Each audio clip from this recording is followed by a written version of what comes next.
well, especially for new companies. As of May 2015, they have not said that they're not going to go and conduct site visits even in cases of extensions. But certainly for new companies, they are conducting site visits, and that's something that they are watching out for. The employers or the beneficiary may request the presence of an attorney. That is allowed. However, I have a feeling that when it's an unannounced visit, most likely your attorney is not going to be available. So you have a choice at that point in time. Do you go through the interview? Do you allow yourself and your employees to be interviewed? Or do you say no? If you say no, they can terminate or they can stop their site visit, and then they can prepare and present their report based on information that they have, which may not give you the opportunity to defend your position. So it may be better for us to actually interact with them, make detailed notes of what is being asked so that you know what's happening, and not necessarily take a very opposing kind of situation or an opposing position.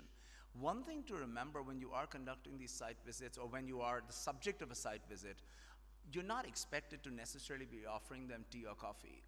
And they're more likely than not to turn it down politely, simply because they don't want even the appearance of impropriety where somebody may allege, oh, you know what, you've had your cup of chai, this may be overlooked or this may be ignored. You need to be careful about that, and you need to respect the fact that they have the integrity of the program to maintain as well. Okay, having said those things, I'm now going to turn it over and see what we can do. We've got a lot of different processes also that we can review, and I'm going to turn to Rajesh first, because in terms of a process, Rajesh is, just as a quick thing, Rajesh is going to give us a perspective of how to prepare for the audit. What do we need to do to make sure that we can present our side of the story as best as possible? Then we'll have Swati, who's going to talk about what happens once the audit actually commences. What do they need to do? What should the employers do, and what should they avoid?